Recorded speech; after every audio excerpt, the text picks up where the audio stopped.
Je m'appelle Élise Moreau, et à 35 ans, ma vie à Paris semble sortie d'un tableau impressionniste, élégante, harmonieuse, avec juste ce qu'il faut de lumière pour masquer les ombres. Chaque matin, je me lève dans notre appartement haussmannien du Marais, où les hauts plafonds moulurés et les parquets cirés racontent une histoire de confort bourgeois. Les rayons du soleil filtrent à travers les voilages blancs, illuminant la cuisine où je prépare le petit déjeuner pour ma famille. Antoine, mon mari depuis 10 ans, est déjà en train de consulter ses emails sur son ordinateur portable, son costume impeccablement repassé posé sur le dossier d'une chaise. Il est avocat dans un grand cabinet du quartier des affaires, spécialisé dans les fusions-acquisitions, un monde où les chiffres dansent comme des ballerines impitoyables. Moi, je suis professeur de littérature française à la Sorbonne, un poste que j'ai décroché après des années de thèse sur les œuvres de Marguerite Duras. Mes journées sont rythmées par les amphithéâtres bondés d'étudiants avides de débats sur l'existentialisme ou les subtilités du nouveau roman. J'adore cela, sentir les mots prendre vie, voir les yeux s'illuminer quand un élève comprend la profondeur d'une métaphore. Nos enfants, Louis et Sophie, sont le cœur battant de cette existence. Louis, 8 ans, avec ses boucles brunes héritées de son père et son insatiable curiosité pour les dinosaures, court dans le salon en brandissant un livre illustré. Sophie, 6 ans, suit partout son frère, sa poupée préférée serrée contre elle, ses rires cristallins remplissant l'air comme une mélodie joyeuse. Les week-ends, nous flânons au jardin des Tuileries, où il chasse les pigeons ou grimpe sur les statues, tandis qu'Antoine et moi sirotons un café en terrasse. En apparence, c'est idyllique, des dîners chez des amis dans des bistrots cosy de Saint-Germain-des-Prés, des vacances d'été en Provence où l'odeur de la lavande imprègne nos souvenirs, et des anniversaires fêtés avec des gâteaux maison et des ballons multicolores. Antoine m'appelle encore « ma chérie », parfois, avec ce sourire en coin qui m'avait fait fondre à l'université, quand nous nous étions rencontrés lors d'une conférence sur Sartre. Pourtant, sous cette surface polie, une fissure imperceptible commence à s'élargir. Cela a débuté subtilement, comme un murmure dans le vent. Antoine rentre de plus en plus tard du bureau, prétextant des dossiers urgents ou des réunions interminables. Quand il est là, son attention est ailleurs, son téléphone vibre constamment, et il le consulte avec une discrétion qui frise la paranoïa. « C'est le travail, Élise, tu sais comment c'est », dit-il d'un ton distrait, sans lever les yeux. Ses compliments, autrefois généreux, « tu es magnifique dans cette robe » ou « tes leçons doivent être fascinantes » se font rares, remplacés par des remarques anodines qui piquent comme des aiguilles fines. Lors d'un dîner récent avec des collègues à lui, il a commenté ma coiffure d'un « tu devrais essayer quelque chose de plus moderne, chérie », devant tout le monde, comme si c'était une suggestion innocente. J'ai ri pour masquer mon embarras, mais intérieurement, une petite voix s'est élevée.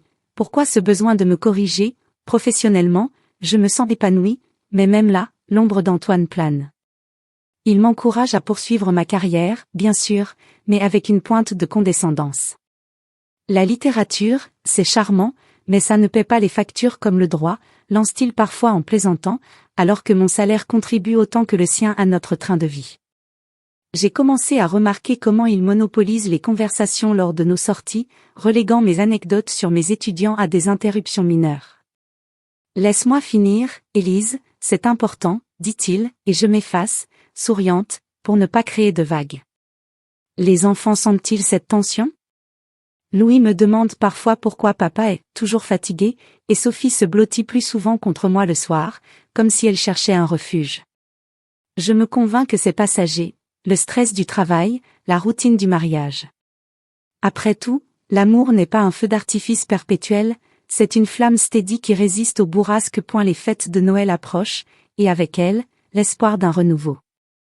J'imagine déjà la magie, le sapin scintillant dans le salon, les cadeaux empilés, la famille réunie autour de la table pour le réveillon. Ma mère viendra de Lyon avec ses confitures maison, mon frère avec sa guitare pour des chants traditionnels. Antoine semble plus attentionné ces derniers jours, il m'a même offert un bouquet de roses rouges la semaine passée, avec un mot, pour ma muse éternelle. Cela m'a réchauffé le cœur, effaçant temporairement les doutes. Peut-être que je dramatise, peut-être que cette tension n'est que le fruit de mon imagination fertile, nourrie par trop de romans tragiques. Je me promets de faire un effort, cuisiner son plat préféré, porter la robe qu'il aime, pour raviver la complicité d'antan. Mais au fond de moi, une intuition tenace persiste, comme un fil tendu prêt à rompre. Lors d'une promenade solitaire le long de la Seine, sous un ciel gris de décembre, je me surprends à observer les couples autour de moi. Certains se tiennent la main avec une tendresse évidente, d'autres marchent en silence, perdus dans leurs pensées.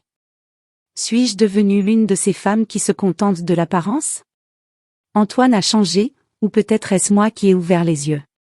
Ces absences prolongées, ces regards fuyants quand je pose des questions sur ses journées. Et cette fois où j'ai trouvé un cheveu blond sur son col de chemise, qu'il a balayé d'un « c'est probablement de Sophie ». Sophie est brune, comme moi. Je chasse ses pensées, me reprochant ma suspicion. Noël sera l'occasion de recoller les pièces, de nous rappeler pourquoi nous nous sommes choisis. Pourtant, les signes s'accumulent, discrets mais insistants. Hier soir, pendant que les enfants dormaient, nous avons regardé un film sur le canapé. Antoine s'est endormi contre mon épaule, mais son téléphone a bipé. J'ai jeté un œil par réflexe, un message d'un numéro inconnu, « À demain, mon amour ». Mon cœur s'est serré, mais il s'est réveillé à ce moment, attrapant l'appareil avec une rapidité suspecte. Juste un client pressé, a-t-il marmonné en l'éteignant. J'ai faim de le croire, mais le sommeil m'a fui cette nuit-là, remplacé par un tourbillon de questions. Suis-je paranoïaque, ou est-ce le début d'une trahison? Je m'accroche à l'idée que notre famille est solide, que les tensions ne sont que des nuages passagers dans un ciel bleu. Mais au plus profond de mon être, une tempête se prépare, et je sens son approche dans chaque silence prolongé, chaque regard évité. Paris, en cette fin d'année, brille de mille feux, les Champs-Élysées illuminés, les vitrines des grands magasins regorgeant de merveilles. J'achète des cadeaux pour tous, imaginant leur sourire. Pour Antoine, un stylo plume gravé, symbole de notre histoire commune. Pour les enfants, des jouets qui les feront rêver. Et pour moi? Je n'ose pas y penser, je me contente de l'espoir. Pourtant, en rentrant chez moi ce soir-là, avec les sacs chargés, je surprends Antoine au téléphone dans son bureau. Sa voix est basse, intime, « Oui, bientôt, je te promets ». Il raccroche vite en me voyant, prétextant un appel professionnel. Son sourire est forcé, et pour la première fois, je sens une distance insurmontable. La normalité que je chéris tant n'est qu'une illusion fragile, prête à se briser. Mais je souris en retour, rangeant les courses, me convainquant que tout ira bien. Noël approche, et avec lui, peut-être, la vérité. Les signes de trahison ont émergé comme des fissures dans un miroir ancien, d'abord imperceptibles, puis impossibles à ignorer. C'était il y a quelques mois, lors d'une soirée élégante chez des amis à Versailles, dans un château loué pour l'occasion, avec ses jardins illuminés et ses fontaines murmurantes qui rappelaient les fastes de Louis XIV. L'air était chargé du parfum des roses tardives et du champagne pétillant, et les invités, un mélange d'avocats, d'artistes et de professeurs comme moi, circulaient en tenue sophistiquée. Antoine, toujours si charismatique avec son costume sur mesure et son sourire conquérant, était au centre des attentions. Moi, Élise, je me sentais à ma place dans ma robe noire fluide, mes cheveux relevés en un chignon élégant, discutant avec passion de la dernière exposition au Louvre sur les impressionnistes. La conversation dérivait vers la littérature, et j'expliquais avec enthousiasme comment les œuvres de Flaubert reflétaient les tourments de l'âme humaine. Les regards étaient attentifs, et pour un instant, je me sentais vivante, valorisée. Puis, Antoine a interrompu, sa voix tranchante comme une lame dissimulée sous du velours. Élise, ma chérie, tu parles encore de tes livres ennuyeux? Les gens ici préfèrent discuter à faire, pas rêverie romantique. Il a ri, un rire forcé qui a entraîné quelques sourires polis des invités, mais qui m'a transpercé comme une flèche empoisonnée. Le sang a afflué à mes joues, une chaleur brûlante d'humiliation. Ennuyeux? Mes passions, mes années d'études, réduites à des rêveries? J'ai tenté de rire avec eux, balayant l'incident d'un coup. Antoine exagère toujours, mais intérieurement, une petite entaille s'était ouverte. Sur le chemin du retour, dans la voiture qui filait sur l'autoroute vers Paris, les lumières de la ville défilant comme des étoiles filantes, je n'ai pas pu m'empêcher de revenir dessus. Pourquoi as-tu dit ça? C'était blessant. Il a haussé les épaules, les yeux fixés sur la route, son profil éclairé par les phares intermittents.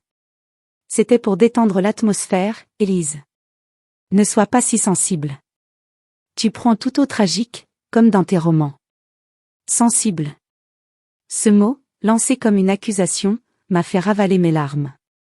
À la maison, dans notre appartement silencieux, tandis que les enfants dormaient paisiblement dans leur chambre décorée de posters d'animaux et de fées, j'ai tourné dans le lit, revivant la scène. Était-ce vraiment une blague? Ou le début de quelque chose de plus sombre? Peu à peu, son comportement s'est insinué comme un poison lent, transformant notre quotidien en un champ miné. Antoine, qui avait toujours été protecteur du moins, c'est ainsi que je l'interprétais, a commencé à exercer un contrôle insidieux. Cela a commencé avec les finances. Un soir, après une longue journée à la Sorbonne où j'avais animé un séminaire sur Virginia Woolf, je suis rentrée épuisée mais satisfaite. Sur la table de la cuisine, éclairée par la lampe suspendue qui diffusait une lumière chaude, trônait un relevé bancaire ouvert. Antoine était assis là, un verre de vin à la main, son expression sévère. « Élise, qu'est-ce que c'est que ces dépenses? Un nouveau livre à 50 €? Et ce café avec tes collègues ?» Sa voix était calme, presque raisonnable, mais ses yeux brillaient d'une lueur accusatrice. J'ai expliqué, c'était pour mes recherches, et le café, une pause bien méritée. Mais il a secoué la tête. Je vais vérifier tes comptes désormais. C'est pour la sécurité de la famille. Tu es trop dépensière. Sécurité? Cela sonnait comme une excuse pour une emprise. À partir de ce jour, il a demandé les mots de passe de mes cartes, scrutant chaque transaction comme un détective sur une affaire. Je me sentais surveillée, piégée dans ma propre vie, comme une héroïne de thriller psychologique. Puis, cela s'est étendu à ma vie personnelle. Un après-midi pluvieux, alors que la pluie tambourinait contre les fenêtres de notre salon, je consultais mon téléphone pour répondre à un message d'une amie. Antoine est entré sans bruit, s'approchant par derrière. « Qui est-ce » a-t-il demandé d'un ton neutre, mais avec une pointe de suspicion. Avant que je réponde, il a pris l'appareil de mes mains, faisant défiler les messages sous prétexte de « vérifier si tout va bien ». C'est pour nous protéger, Élise. On ne sait jamais avec ces hackers. Protéger? Cela ressemblait plus à une invasion. J'ai protesté faiblement, mais il a minimisé « si tu n'as rien à cacher, pourquoi t'inquiéter ?» Cette phrase m'a hantée. Rien à cacher? Notre mariage n'était-il pas fondé sur la confiance? Pourtant, je me suis tue, craignant d'aggraver la situation. Les enfants jouaient dans la pièce voisine, leur voix joyeuse contrastant avec la tension qui s'installait comme un brouillard épais. L'escalade a culminé lors d'une dispute un soir d'automne, quand les feuilles mortes tourbillonnaient dans les rues de Paris comme des souvenirs fanés. J'étais revenue d'une conférence à l'université, où j'avais discuté avec un collègue masculin, un expert en poésie romantique. Nous avions échangé des idées passionnantes sur Keats et Shelley, rien de plus. Mais Antoine, qui m'attendait dans le salon sombre, éclairé seulement par la lueur bleue de la télévision, a explosé dès que j'ai franchi la porte. « Tu crois que je ne vois pas tes sourires complices avec cet homme? Tu flirtes ouvertement. » Ces mots m'ont frappé comme un coup de tonnerre, me laissant bouche bée. Infidèle? Moi, qui n'avais Dieu que pour lui depuis 10 ans? Antoine, c'est ridicule. C'était une discussion professionnelle. Mais il a insisté, son visage rougi par la colère, marchant de long en large comme un lion en cage. Ne me mens pas, Élise. J'ai vu tes messages ou... Attends, tu les effaces peut-être. J'ai nié avec véhémence, les larmes coulant malgré moi, chaudes et salées sur mes joues. Il a tourné les talons, claquant la porte de son bureau, me laissant seule dans le silence oppressant. Cette nuit-là, recroquevillée sur le canapé, enveloppée dans une couverture qui ne parvenait pas à chasser le froid intérieur, j'ai questionné ma propre valeur. Étais-je vraiment cette femme qu'il dépeignait? Avais-je changé, ou était celui qui me remodelait à son image, érodant ma confiance pierre par pierre, ses compliments, autrefois des baumes pour l'âme, se muaient en manipulation subtile. Tu es belle, mais tu pourrais faire plus d'efforts, disait-il en passant, ou tes leçons sont intéressantes, mais essaie d'être plus concise, comme moi dans mes plaidoiries. Chaque remarque était un coup de pinceau qui effaçait un peu plus mon estime de soi. Je me surprenais à douter de mes choix, ma robe était-elle trop décolletée? Mes opinions trop affirmées? Pourtant, au fond de moi, une étincelle de rébellion persistait. J'aimais encore Antoine ou du moins, l'idée de lui, l'homme que j'avais épousé, ambitieux et tendre. Mais cette version actuelle, contrôlante et dédaigneuse, me rongeait comme un acide. Noël approchait, avec ses promesses de joie et de réconciliation. J'espérais un geste, un cadeau qui raviverait la flamme, qui effacerait ces mois de tension. Peut-être un voyage surprise, ou simplement une soirée en amoureux sous les lumières de la capitale. Je m'accrochais à cet espoir comme à une bouée dans une mer agitée, ignorant que cela ne ferait qu'accélérer la tempête. Les jours précédant les fêtes, la tension montait comme un crescendo dans une symphonie dramatique. Antoine était plus distant que jamais, rentrant tard avec des excuses évasives. Un client important, disait-il, évitant mon regard. J'organisais les préparatifs, le sapin dressé dans le salon, ses branches chargées d'ornements scintillants que les enfants avaient accrochés avec excitation, les guirlandes lumineuses qui dansaient sur les murs, l'odeur de cannelle et de pain d'épices emplissant la cuisine. Louis et Sophie, avec leurs yeux pétillants, comptaient les jours jusqu'au Père Noël, ignorant la faille qui se creusait entre leurs parents. Moi, je feignais la normalité, souriant lors des dîners familiaux, mais intérieurement, un ouragan de doutes tourbillonnait. Était-ce le début de la fin? Ou simplement une phase? Je choisissais de croire à la seconde option, m'accrochant à nos souvenirs heureux, notre lune de miel à Venise, les naissances des enfants, les rires partagés. Mais les signes étaient là, clairs comme des ombres sur un mur blanc. Antoine me trahissait non pas avec une autre du moins, pas encore que je sache, mais avec son mépris croissant, son besoin de dominer. Et moi, je me demandais combien de temps je pourrais encore supporter cela avant que l'édifice ne s'effondre. C'était la veille de Noël, et l'air de notre appartement parisien était imprégné d'une magie feinte, comme si la ville entière conspirait pour masquer les fissures de notre vie. Le salon, habituellement un havre de paix avec ses meubles anciens et ses bibliothèques remplies de volumes reliés, avait été transformé en un décor de contes de fées hivernales. Le sapin, un noble épicier importé de Normandie, trônait au centre de la pièce, ses branches ployées sous le poids des ornements scintillants, boules de verre soufflées aux reflets irisés, guirlandes électriques qui clignotaient comme des étoiles captives, et des anges en porcelaine suspendus par des rubans de velours rouge. L'odeur de la dinde rôtie, farcie au marron et aux herbes de Provence, se mêlait à celle des bûches de Noël au chocolat, préparées par ma mère qui avait voyagé depuis Lyon pour l'occasion. La table était dressée avec soin, nappe blanche brodée, verre en cristal qui tintait au moindre mouvement, et des bougies parfumées à la cannelle qui projetaient des ombres dansantes sur les murs tapissés de papier peint fleuri. Toute la famille était réunie, un tableau vivant de joie forcée. Mes parents, assis sur le canapé en cuir usé, sirotaient du vin chaud, leurs visages ridés par les ans mais illuminés par les rires des enfants. Mon frère aîné, Julien, avec sa femme et leurs deux petits, racontait des anecdotes de son travail à Bordeaux, tandis que ma sœur cadette, Claire, venue de Marseille, taquinait les neveux avec des jeux de société. Louis et Sophie, mes trésors, couraient autour du sapin, leurs pyjamas festifs ornés de motifs de reine, excités par l'idée des cadeaux qui s'empilaient au pied de l'arbre comme des promesses emballées. Antoine, mon mari, se tenait au milieu de tout cela, élégant dans son pull en cachemire bleu marine et son pantalon chino, jouant le rôle du patriarche parfait. Son sourire, ce sourire en coin que j'avais autrefois trouvé irrésistible, semblait plus malicieux que d'habitude, comme s'il savourait un secret connu de lui seul. L'atmosphère était festive, un cocon de chaleur contre le froid mordant de décembre qui enveloppait Paris dehors. Les fenêtres embuées laissaient entrevoir les lumières des rues du Marais, où les passants emmitouflés se hâtaient vers leur propre célébration.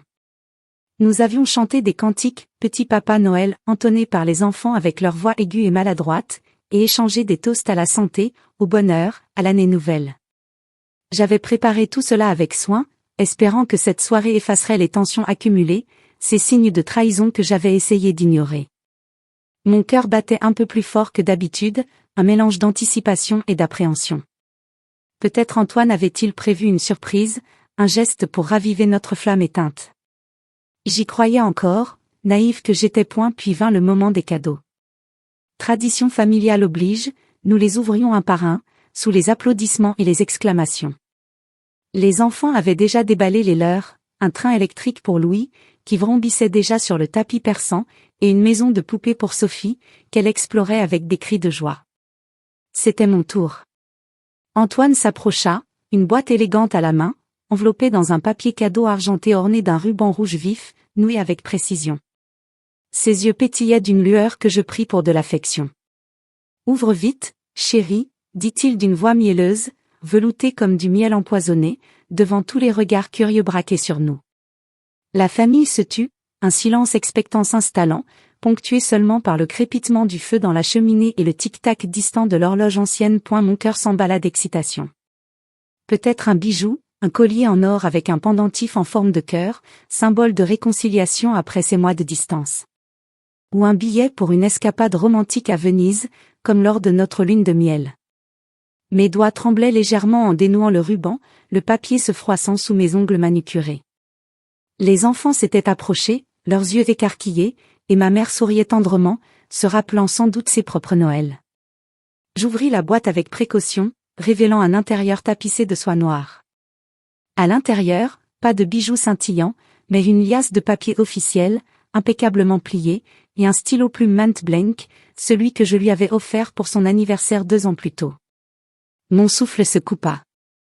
C'étaient des papiers de divorce, avec mon nom et le sien en en-tête, rédigés par son propre cabinet d'avocat. Le monde s'effondra autour de moi, comme si les murs de l'appartement se fissuraient, laissant entrer le vent glacial de la réalité. Joyeux Noël, Élise. Signe, et finissons en, annonça Antoine froidement, sa voix tranchante comme un couteau de cuisine, sans une once de remords. Les murmures choqués envahirent la pièce, un bourdonnement croissant de disbelief. Ma mère porta la main à sa bouche, les yeux emplis d'horreur, mon frère se raidit, prêt à bondir, les enfants, sentant la tension, se figèrent, leurs jouets oubliés. Comment pouvait-il faire cela ici, maintenant, devant ceux qui nous aimaient? Devant nos enfants, innocents témoins de cette destruction? Une vague de honte m'envahit, brûlante et suffocante, mes joues en feu comme si on m'avait giflé publiquement. Mon estomac se noua en un nœud douloureux, la bile montant dans ma gorge. J'étais exposée, nue émotionnellement, sous les regards compatissants ou choqués de ma famille. Mais ce n'était pas fini. La porte du salon s'ouvrit avec un grincement théâtral, et une femme entra, comme si elle était chez elle, piétinant notre intimité avec ses talons aiguilles qui claquaient sur le parquet. Elle était vulgaire, outrageusement maquillée, lèvres peintes en un rouge criard qui débordait légèrement, yeux soulignés d'un eyeliner épais, et une robe moulante en satin noir, trop courte, trop serrée, qui hurlait une sensualité bon marché. Ses cheveux teints en blond platine cascadaient en boucles artificielles, et elle portait un parfum entêtant, mélange de vanille et de musc, qui envahit l'espace comme une invasion. Elle s'approcha d'Antoine avec une familiarité obscène, posant une main manucurée sur son épaule, et l'embrassa sur la joue, laissant une trace de rouge à lèvres. Enfin, on va se débarrasser de cette idiote, lança-t-elle d'une voix stridente, avec un accent provincial mal dissimulé, comme si j'étais un meuble encombrant à jeter. Les rires nerveux qui avaient commencé à poindre, peut-être une tentative désespérée de certains pour détendre l'atmosphère, se turent abruptement, remplacés par un silence pesant, oppressant, comme si l'air s'était raréfié. Les enfants pleuraient maintenant, Sophie se cachant derrière mes jambes, Louis fixant son père avec des yeux emplis de confusion. Ma famille était figée en statue de cire, l'horreur peinte sur leur visage. Comment avait-il osé m'humilier ainsi, transformer notre Noël en un spectacle grotesque? Devant ceux que j'aimais le plus, il m'avait réduite à une idiote, une épouse obsolète à remplacer. Les larmes montaient, chaudes et incontrôlables, mais je les ravalais avec force, refusant de leur donner la satisfaction de me voir brisée. Mon cœur cognait dans ma poitrine comme un tambour de guerre, un mélange de douleur lancinante et de rage naissante. Calmement, avec une voix que je ne me connaissais pas, froide, maîtrisée, comme celle d'une actrice dans un drame shakespearien, je répondis, moi aussi, j'ai un cadeau pour vous. Ma main plongea dans mon sac à main, posé sur le buffet, et en sortit une enveloppe Kraft épaisse, remplie de preuves que j'avais rassemblées en secret ces derniers mois. Des impressions d'emails compromettants, des relevés bancaires montrant des transferts frauduleux vers des comptes offshore, des photos d'Antoine avec cette femme même, prise par un détective privé que j'avais engagé après avoir trouvé ce cheveu blond sur son col. Et des captures d'écran de ces messages, révélant non seulement l'infidélité, mais aussi des malversations professionnelles qui pourraient lui coûter sa licence d'avocat. La soirée devint chaotique, cri d'indignation de mon frère qui se leva d'un bond, accusations hurlées par ma mère, Antoine blêmissant comme un fantôme, son arrogance s'effritant sous les regards accusateurs.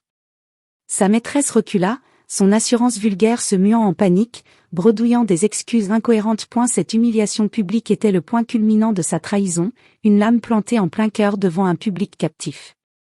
Mais dans cette douleur abyssale, une étincelle s'alluma, le début de ma revanche. Les larmes que j'avais retenues coulaient maintenant librement, mais elles étaient mêlées à une détermination farouche. Antoine avait cru me briser, il venait de forger mon armure. La nuit de Noël, censée être un havre de paix, s'était transformée en champ de bataille, et j'étais prête à combattre pour ma dignité, pour mes enfants, pour moi-même.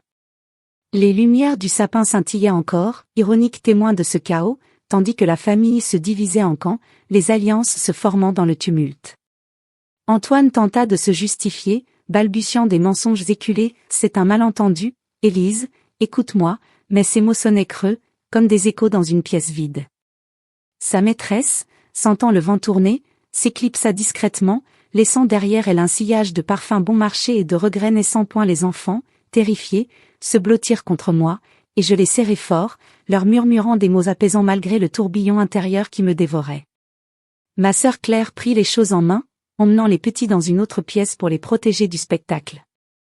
Mon père, habituellement silencieux, se leva avec une dignité tranquille et affronta Antoine. Comment as-tu pu faire ça à ma fille? La pièce vibrait de tension, les bougies vacillant comme si elles sentaient la tempête. J'avais été humiliée, oui, mais dans cette vulnérabilité, je découvrais une force insoupçonnée. Les preuves que j'avais sorties n'étaient pas seulement des armes, elles étaient la preuve de ma clairvoyance, de ma résilience. Antoine, livide, tenta de reprendre le contrôle. Élise, signe ces papiers, et tout sera fini sans scandale. Mais je secouai la tête, ma voix ferme, le scandale, c'est toi qui l'as créé. Et maintenant, tu vas en payer le prix. La soirée s'étira en un cauchemar éveillé, avec des discussions animées, des appels à la police évités de justesse, et une famille unie contre l'intrus qu'était devenu mon mari. Cette humiliation n'était pas seulement une fin, elle marquait le commencement de ma libération. Tandis que la neige commençait à tomber dehors, recouvrant Paris d'un manteau blanc immaculé, je sentais mon âme se purifier, prête à renaître des cendres de cette trahison. Noël 2025 ne serait pas oublié, mais pour des raisons que personne n'avait anticipées.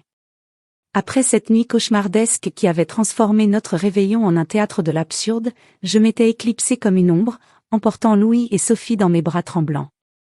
Nous avions fui Paris sous un ciel noir et lourd, chargé de neige fondue qui collait aux vitres du train comme des larmes gelées. Direction Lyon, chez ma sœur Claire, dont l'appartement modeste dans le quartier de la Croix-Rousse offrait un refuge improvisé. Claire, avec ses cheveux courts et son tempérament de feu, m'avait accueilli sans poser de questions immédiates, me serrant contre elle tandis que les enfants, épuisés par le chaos, s'endormaient sur le canapé lit déplié. « Repose-toi, Élise. On en parlera demain, » avait-elle murmuré, sa voix un baume sur mes plaies ouvertes. Mais le sommeil m'avait fui cette nuit-là, remplacé par un tourbillon incessant d'images, le sourire cruel d'Antoine, la boîte cadeau qui s'ouvrait sur l'abîme, la femme vulgaire entrant comme une tornade, et les regards choqués de ma famille, gravés dans ma mémoire comme des cicatrices. Les jours suivants furent un maelstrom émotionnel, un océan déchaîné où je me noyais alternativement dans le choc, la colère et une tristesse abyssale. Allongé dans le lit d'appoint de la chambre d'amis, entouré des posters colorés de Claire, des reproductions de Matisse et de Picasso qui semblaient me juger avec leurs formes abstraites, je revivais la scène inlassablement. Chaque détail me poignardait, le froissement du papier cadeau, le froid métallique du stylo contre ma paume, les mots « signe » et « finissons » prononcés avec une nonchalance qui me glaçait le sang. Comment avais-je pu ignorer les signes pendant si longtemps? Antoine, cet homme que j'avais idolâtré, m'avait manipulé avec une habileté machiavélique, tissant une toile d'araignée autour de mon esprit pour mieux me contrôler. Ces critiques, que j'avais prises pour des taquineries affectueuses, n'étaient en réalité que des armes affûtées, conçues pour éroder ma confiance goutte à goutte, jusqu'à ce que je ne sois plus qu'une ombre de moi-même. Le matin suivant, alors que le soleil timide de Lyon filtrait à travers les volets, je me levai avec une détermination fragile.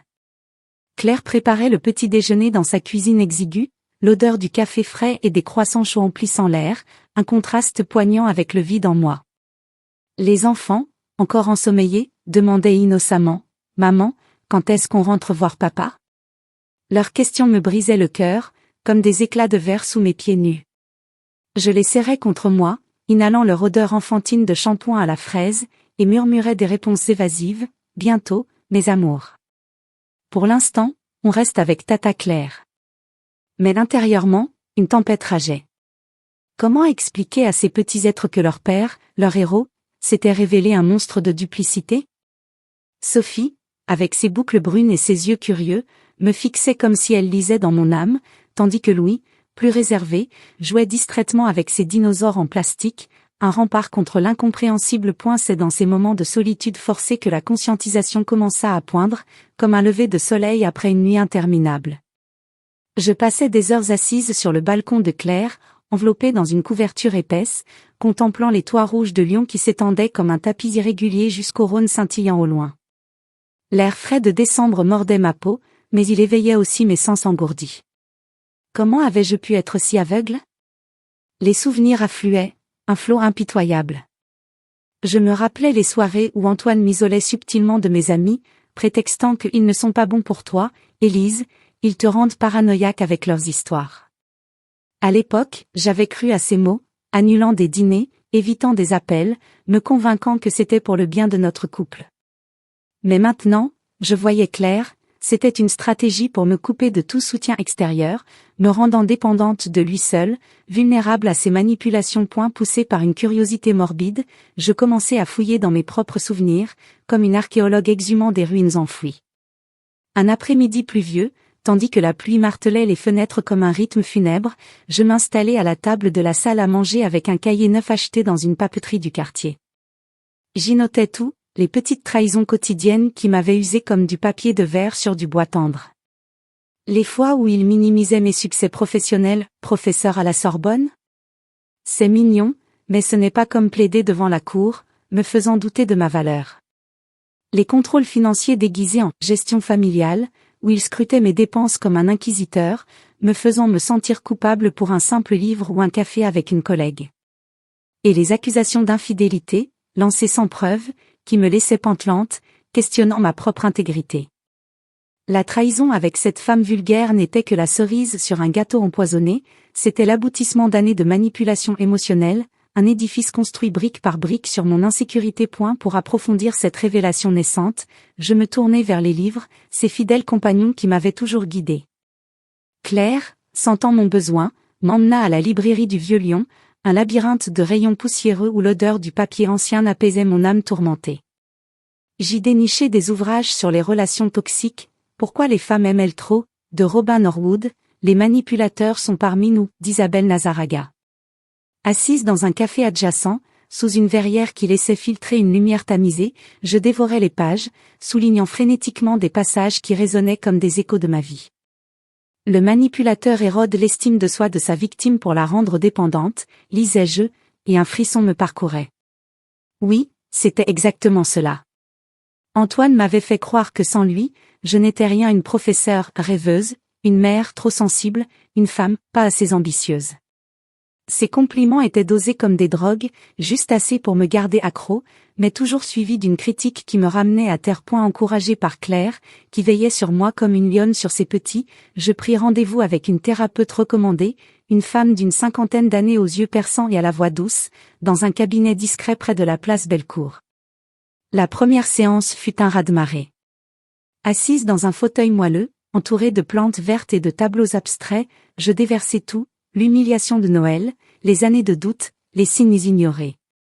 Elle écoutait sans juger, hochant la tête de temps en temps, ses notes griffonnées sur un bloc comme des runes salvatrices. Vous êtes victime de manipulation émotionnelle, Élise, dit-elle enfin, ses mots tombant comme un verdict libérateur.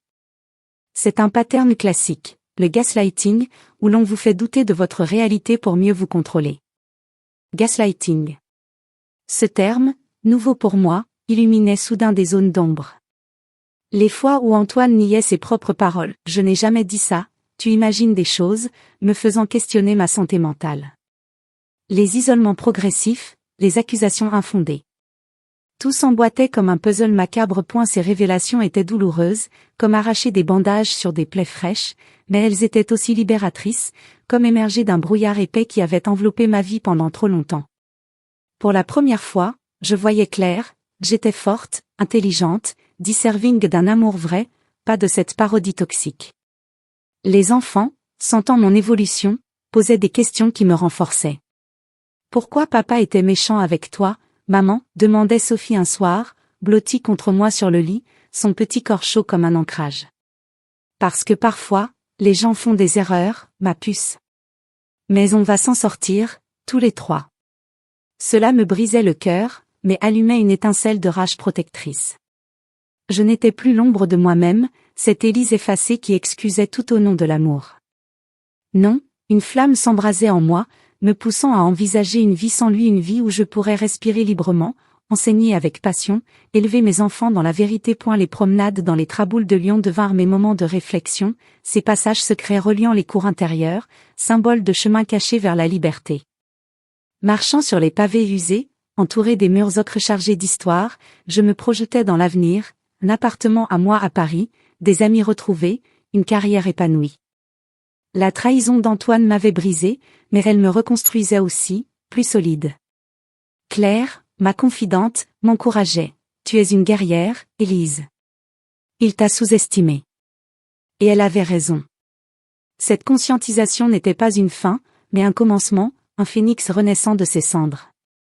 Bientôt, je retournerai à Paris, non pour mendier, mais pour affronter. La manipulation avait pris fin, l'heure de la renaissance sonnait. Le point de rupture arriva comme un éclair foudroyant, un ciel déjà chargé de nuages noirs, soudain, violent, mais inévitable. Quelques semaines après l'humiliation de Noël, je reçus un message d'Antoine, il voulait me voir, pour parler calmement, pour les enfants. Sa voix dans le texto semblait presque repentante, avec ces mots doux qu'il savait si bien distiller quand il sentait le contrôle lui échapper. J'hésitai longtemps, assise dans la cuisine de Claire à Lyon, le téléphone tremblant dans ma main tandis que la lumière grise de janvier filtrait à travers les rideaux. Une part de moi, cette vieille Élise encore attachée à l'idée de notre famille, voulait croire à une rédemption possible. Mais la nouvelle Élise, celle forgée dans la douleur et la clairvoyance, savait que c'était un piège. Pourtant, j'acceptais.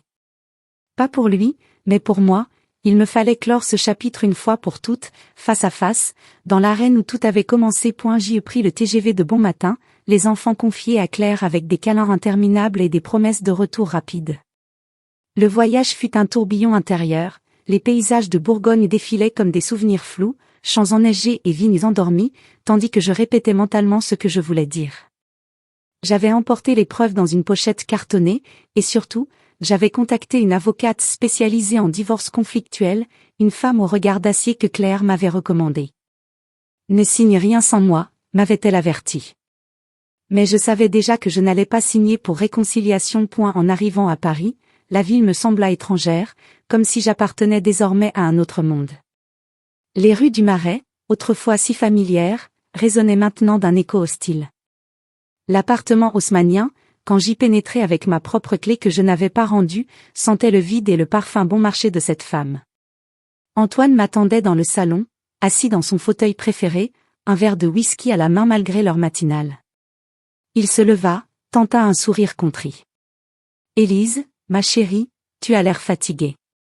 Viens t'asseoir. » Sa voix était mielleuse, comme lors du soir fatidique, et cela me fit frissonner de dégoût. Je restai debout, mon manteau encore sur les épaules, comme une armure. Et elle commença son numéro habituel, les regrets fins, les promesses vides. Ce qui s'est passé à Noël était une erreur stupide. J'étais sous pression, le travail, tout ça. Cette femme, ce n'est rien. Je veux qu'on recommence, pour Louis et Sophie. Il s'approcha, tenta de prendre ma main, mais je reculai d'un pas. À cet instant précis, la porte de la chambre s'ouvrit, et elle apparut, la maîtresse, en peignoir de soie trop court, les cheveux ébouriffés, un sourire victorieux aux lèvres. Elle s'avança dans le salon comme si l'endroit lui appartenait, se levant contre Antoine avec une familiarité provocante. « Chérie, tu en as encore pour longtemps ? On avait prévu de déjeuner ensemble, ronronna-t-elle, me toisant d'un regard méprisant. Tout bascula en une fraction de seconde. Je sentis une force intérieure surgir, un feu primal que je n'avais jamais connu, une vague de rage pure et libératrice qui balaya les derniers vestiges de doute. Le voir avec elle, dans notre maison, riant comme si rien n'était arrivé, comme si mon humiliation n'avait été qu'un amuse-bouche avant leur bonheur volé. C'en était trop. Élise, écoute-moi, implora Antoine en voyant mon visage se durcir, mais ses yeux trahissaient le mensonge, cette lueur calculatrice que je connaissais désormais si bien. Je ne l'écoutais plus. À cet instant, tout devint cristallin, je n'étais plus sa victime, plus son jouet. J'étais Élise, professeure, mère, femme entière. C'est fini, Antoine. Définitivement. Ma voix était calme, ferme, sans tremblement, comme si elle appartenait à une autre plus forte que moi. Il pâlit, tenta de protester, ne sois pas hystérique, pense aux enfants. Mais je sortis les papiers de divorce de mon sac, ceux qu'il m'avait offerts en cadeau empoisonné et un stylo. Sans un mot de plus, je m'assis à la table du salon, sous la lumière froide du lustre en cristal, et je signai chaque page avec une détermination froide. Le stylo glissait sur le papier avec un bruit sec, chaque paraphe un clou dans le cercueil de notre mariage. Antoine hurla presque, « Tu ne peux pas faire ça. Tu vas le regretter. » La femme, sentant le vent tourner, recula vers la chambre, son assurance vulgaire se fissurant. Je ne répondis pas à ses menaces. J'appelai mon avocate depuis mon téléphone, mettant le haut-parleur pour qu'il entende. « Maître, je viens de signer. Je demande la garde exclusive des enfants et une expertise sur les biens communs. » Antoine devint livide, marcha de long en large comme un animal en cage, alternant supplications et insultes. « Tu es folle, Élise. Tu ne survivras pas sans moi. » Mais chaque mot renforçait ma résolution. Je rassemblai mes dernières affaires personnelles, quelques livres précieux, des photos des enfants, mes vêtements d'hiver dans un sac que j'avais préparé à l'avance. Les larmes coulaient sur mes joues, chaudes et silencieuses, mais ce n'étaient pas des larmes de défaite, c'étaient des larmes de libération, de deuil d'une vie illusoire, de renaissance. Avant de partir, je le regardai droit dans les yeux, pour la première fois sans peur. « Tu as cru pouvoir me briser devant tout le monde. Tu as cru que j'allais ramper. Mais tu t'es trompé. Je ne serai plus jamais ton ombre. » Il tenta une dernière manipulation, s'approchant avec des bras tendus. « Je t'aime encore, Élise. On peut tout effacer. » Mais je passai devant lui sans un regard, claquant la porte derrière moi avec une force qui fit trembler les vitres. Dans l'escalier majestueux de l'immeuble, mes pas résonnaient comme un tambour de victoire. Dehors, l'air glacé de Paris me fouetta le visage, mais je respirai enfin librement, comme si j'émergeais d'une prison que je n'avais pas vue point le même jour. Je trouvai un petit appartement à Montmartre, grâce à une amie professeure qui partait en sabbatique. C'était modeste, 2 chambres, une cuisine étroite, une vue sur les toits, au loin, le Sacré-Cœur qui veillait comme un gardien bienveillant. Mais c'était à moi. J'y emménageai avec les enfants dès la semaine suivante, après avoir obtenu une ordonnance provisoire de protection. Louis et Sophie, d'abord désorientés, découvrirent vite la magie du quartier, les escaliers escarpés, les artistes de la place du Tertre, le funiculaire qui montait comme un jeu. Je leur expliquai avec des mots simples. Papa et maman ne vivront plus ensemble, mais on vous aime tous les deux infiniment. Leur résilience me donnait des forces insoupçonnées. Ce point de rupture n'était pas seulement une fin brutale, c'était un commencement absolu. Je coupai tout contact avec Antoine, numéro bloqué, email redirigé vers mon avocate, réseaux sociaux purgés. Je repris mes cours à la Sorbonne avec une passion renouvelée, mes étudiants remarquant une nouvelle énergie dans mes analyses de Duras ou de Beauvoir. Les nuits, quand les enfants dormaient, j'écrivais dans un journal les émotions qui bouillonnaient encore, colère, tristesse, mais surtout une joie profonde de me redécouvrir. La manipulation avait pris fin le jour où j'avais signé ces papiers, non pas pour capituler, mais pour m'affranchir. Antoine tenta encore quelques appels désespérés, laissant des messages larmoyants que je supprimais sans écouter. Mais je ne flanchais pas. J'avais choisi la vie, ma vie. Montmartre devint mon sanctuaire, les matins où je descendais chercher des croissants chauds à la boulangerie du coin, les après-midi où je corrigeais des copies sur un banc du square Willette, les soirs où je lisais des histoires aux enfants sous une couverture douillette. Cette décision décisive, quitter cette vie toxique pour en construire une nouvelle, fut le plus grand acte d'amour que je me sois jamais offert. Et dans le silence de mon nouvel appartement, sous les lumières tamisées, je sentais enfin la paix s'installer, profonde et méritée. Antoine n'accepta pas ma décision comme un homme vaincu, il réagit comme un prédateur blessé, alternant la séduction larmoyante et l'attaque féroce pour tenter de reconquérir le terrain perdu. Les premiers jours après ma signature des papiers, mon téléphone vibra sans cesse. Des appels à toute heure, des messages vocaux que j'effaçais sans écouter, mais dont les notifications s'affichaient comme des coups de poignard. « Élise, je t'en supplie, reviens. Je ne peux pas vivre sans toi et les enfants. » Puis, quand il comprit que le silence était ma réponse, il passa au texto pathétique, « Pense à Louis et Sophie. Ils ont besoin de leur père. Je suis prêt à tout changer. » Je les lisais parfois, le cœur serré, mais je bloquais chaque numéro nouveau qu'il utilisait. Pourtant, il trouvait toujours un moyen, un email depuis son adresse professionnelle, un mot glissé sous la porte de l'école des enfants par un collègue complaisant. « Je t'aime encore, ma chérie. » C'était une folie passagère. Sa stratégie changea rapidement.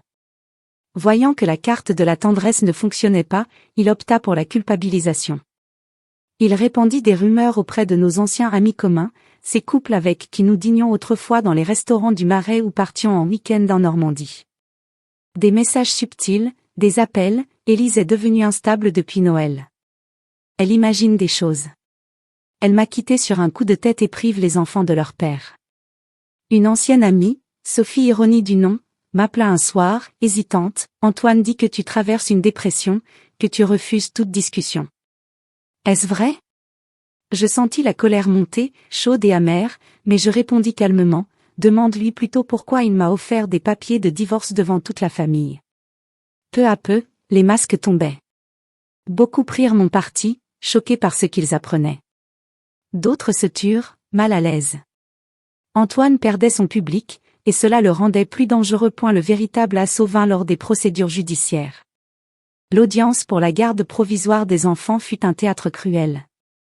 Dans la salle austère du tribunal de Paris, sous les hauts plafonds et les portraits sévères des magistrats d'autrefois, Antoine apparut impeccable, costume sombre, cravate parfaitement nouée, regard de chien battu. Il joua son rôle à la perfection, la voix tremblante. « Madame le juge, ma femme souffre d'une dépression nerveuse depuis des mois. Elle est devenue irrationnelle, paranoïaque. Elle m'accuse de choses invraisemblables.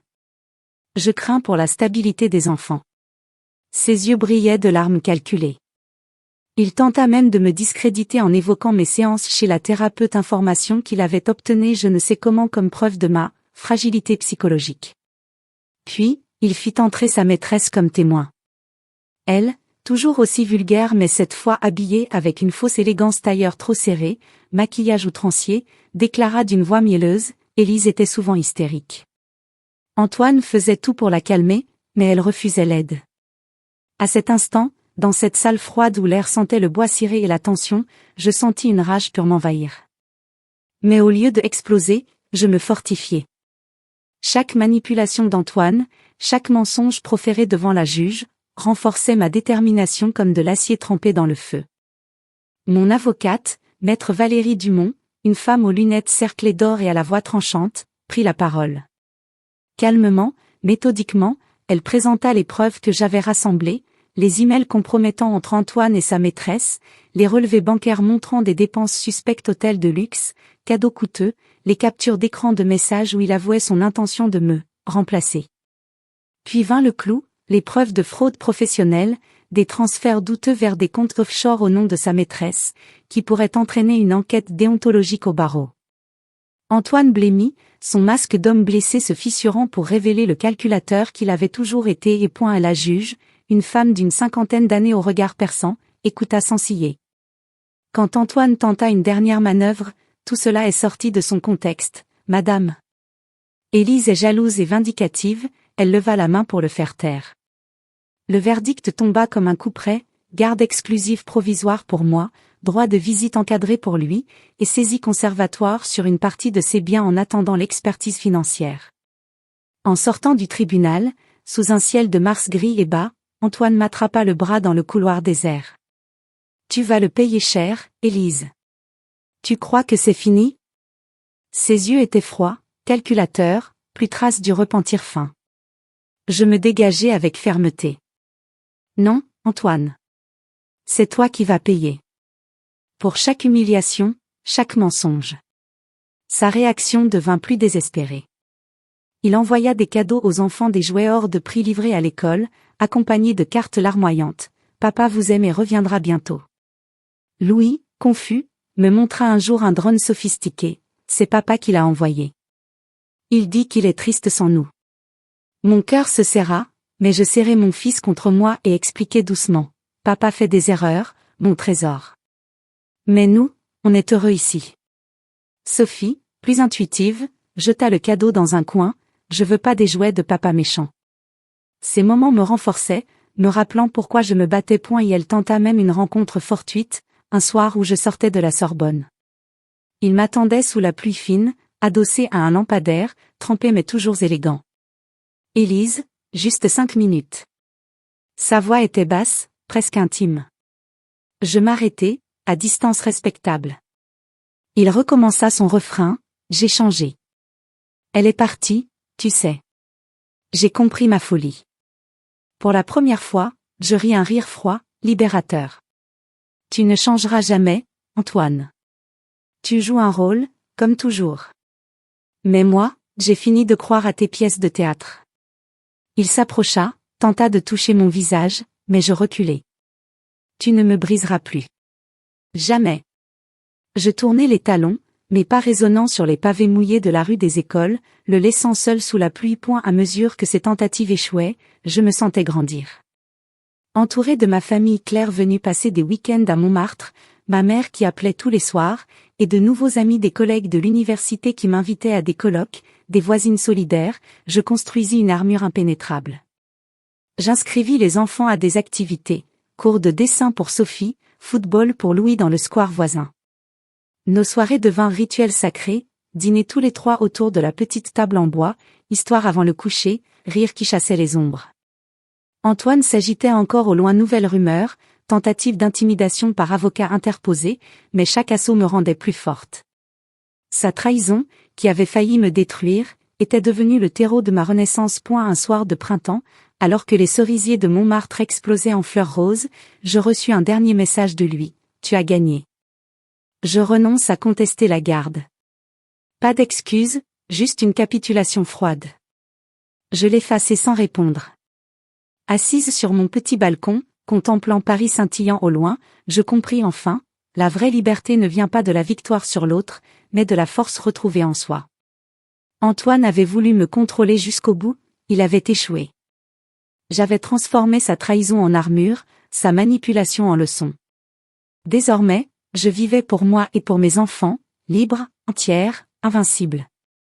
Avec le prononcé du divorce, un matin de juin lumineux où Paris baignait dans une douceur inhabituelle, je sentis enfin un poids immense s'envoler de mes épaules.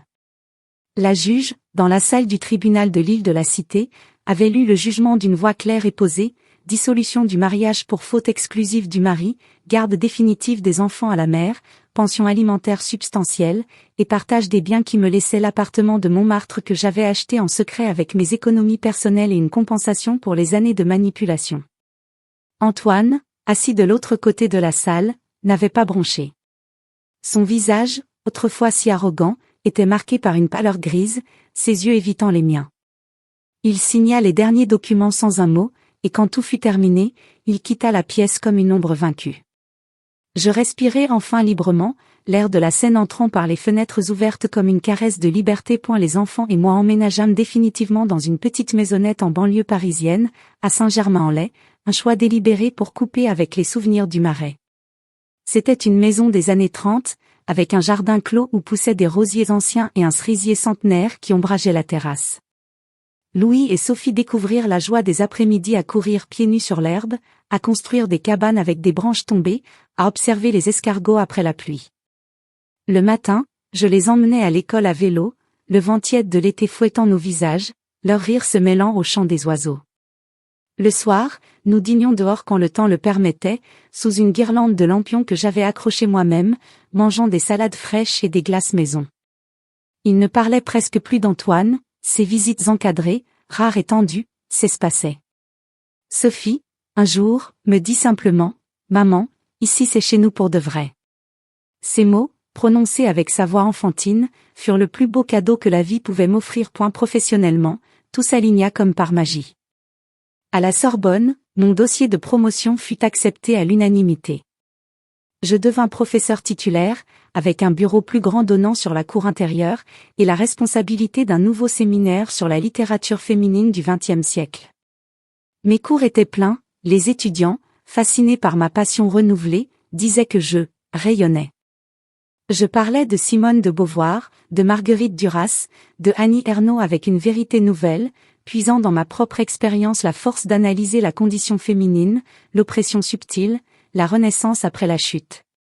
Une étudiante, après un cours sur le deuxième sexe, me confia timidement, « Madame, vous nous faites croire qu'on peut tout surmonter. » Je souris, les larmes aux yeux, car je savais que c'était vrai. J'y rejoignis aussi un groupe de soutien pour femmes ayant vécu des relations toxiques, qui se réunissaient chaque jeudi soir dans une association du quartier latin.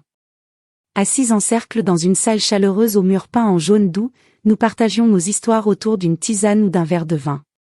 J'y racontais la mienne, sans honte, l'humiliation de Noël, les manipulations, la renaissance. Les autres femmes, de tous âges et horizons, hochaient la tête, leurs yeux brillants de compréhension. Certaines pleuraient, d'autres riaient de soulagement en entendant comment j'avais retourné la situation avec mes preuves. Je devins, sans le chercher, une sorte de référence. Élise a su transformer sa douleur en force, disait-elle. Et moi, je les aidais à leur tour, relisant leurs courriers aux avocats, les accompagnant aux audiences, leur rappelant qu'elles méritaient mieux. Cette sororité devint mon ancrage, un réseau de mains tendues dans l'obscurité. Antoine, lui, s'effrita comme un château de sable sous la marée. Sa maîtresse, cette femme vulgaire qui avait cru triompher, le quitta dès que les problèmes financiers surgirent. Les enquêtes déontologiques au barreau, déclenchées par les preuves que j'avais transmises, le mirent en congé forcé. Il perdit des clients importants, son aura de grand avocat s'évanouit. On me raconta qu'il vivait désormais dans un petit appartement du 15e arrondissement, seul, amer, envoyant parfois des messages aux anciens amis qui ne répondaient plus. Je n'éprouvais ni pitié ni joie cruelle, juste une indifférence paisible. Il avait récolté ce qu'il avait semé. Moi, je me redéfinis jour après jour. Les matins, je courais dans la forêt de Saint-Germain, mes baskets foulant les sentiers humides, le souffle court mais libre. Je repris la peinture, une passion abandonnée depuis l'université, des toiles abstraites aux couleurs vives posées sur un chevalet dans le salon, où je traduisais mes émotions en bleu profond et rouge ardent. J'écrivis aussi. D'abord un journal intime, puis un manuscrit, un roman inspiré de mon histoire, sans nom réel, mais avec toute la vérité émotionnelle. Les mots coulaient comme une rivière libérée, décrivant l'humiliation, la prise de conscience, la renaissance. Une éditrice, rencontrée lors d'un salon littéraire, me proposa un contrat après avoir lu les premiers chapitres. C'est puissant, authentique. Les femmes ont besoin de lire ça. Les soirs, quand les enfants dormaient, je m'asseyais souvent à la fenêtre de ma chambre, contemplant la tour Eiffel qui scintillait au loin comme un phare dans la nuit parisienne. Elle symbolisait ma renaissance, une structure solide, élégante, qui avait traversé les tempêtes pour briller plus fort. Je n'avais plus peur de la solitude, je l'apprivoisais, la savourais.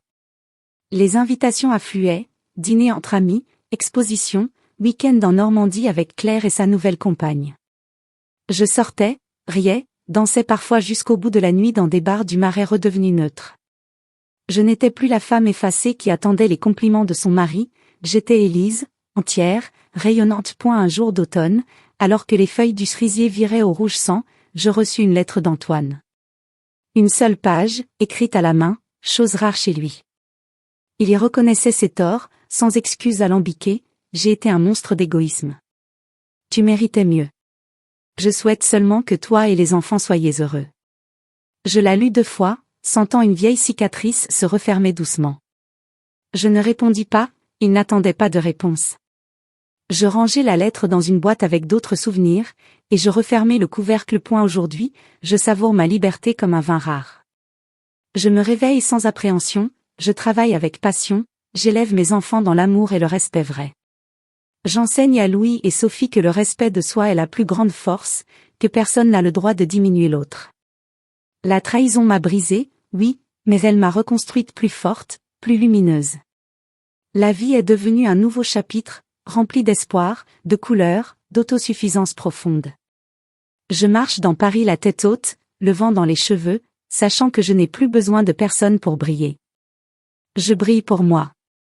Des mois plus tard, par un après-midi ensoleillé de septembre, je me retrouvais à Nice pour une conférence littéraire organisée par la Villa Méditerranée. Le thème était « La Renaissance par l'écriture, voix féminine contemporaine ». J'y présentais un extrait de mon roman, celui-là même qui était né des nuits blanches après le divorce, et qui venait de paraître sous le titre Le cadeau empoisonné. La salle était comble, des lectrices de tous âges, des étudiants, des journalistes, et même quelques hommes curieux. Quand je montais sur l'estrade, micro en main, vêtu d'une robe fluide bleu azur qui flottait comme une vague, je sentis une sérénité profonde m'envahir. Je parlais de la trahison, de l'humiliation publique, de la reconstruction, sans jamais nommer Antoine, mais en livrant l'essence de mon parcours. À la fin, les applaudissements furent debout, longs, émouvants.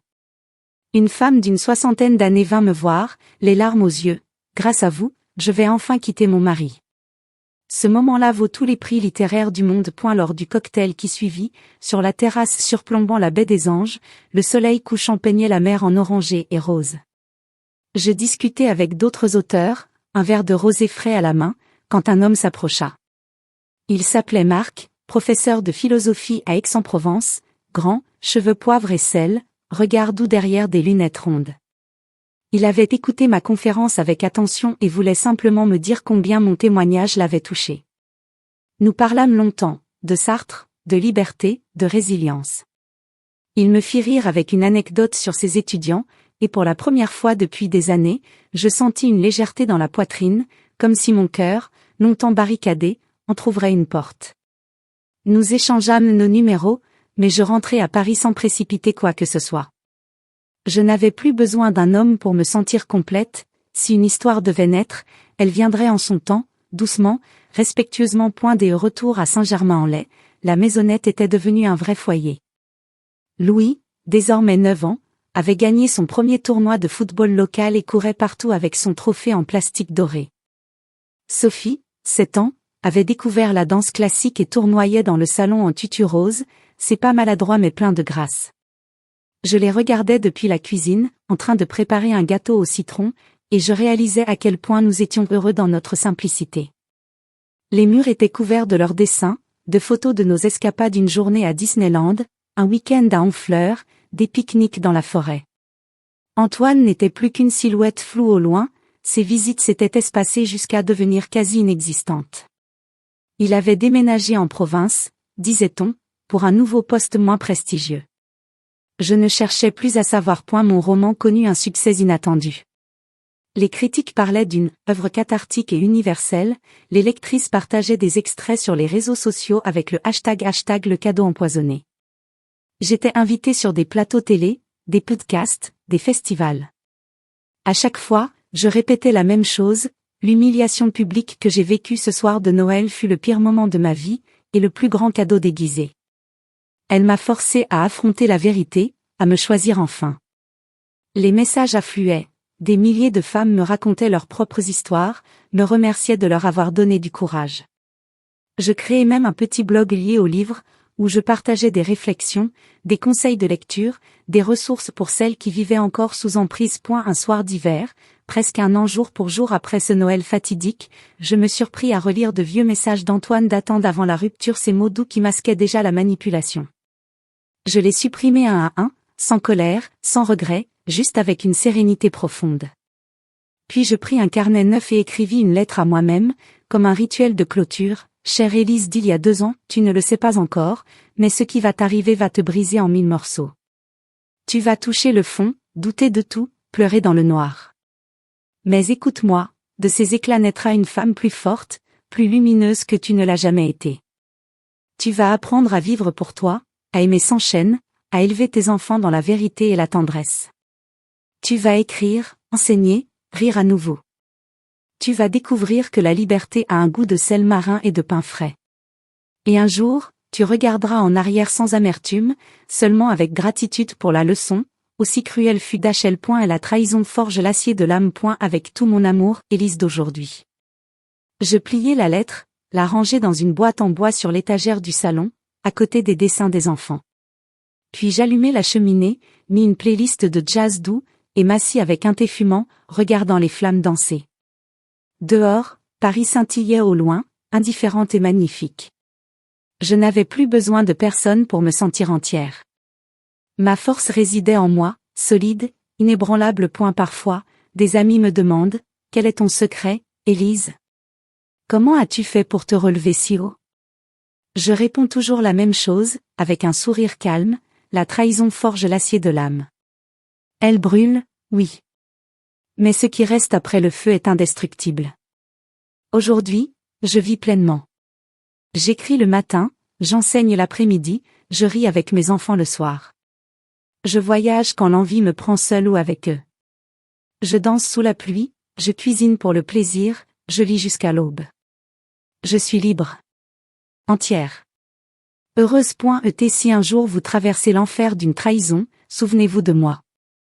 Souvenez-vous que même le cadeau le plus empoisonné peut devenir la plus belle des renaissances. Et si cette histoire vous a touché, ému, ou simplement fait réfléchir, n'hésitez pas, abonnez-vous à la chaîne pour ne manquer aucune des prochaines vidéos. Partagez vos propres expériences en commentaire, je lis tout. Ensemble, nous sommes plus fortes. À très bientôt.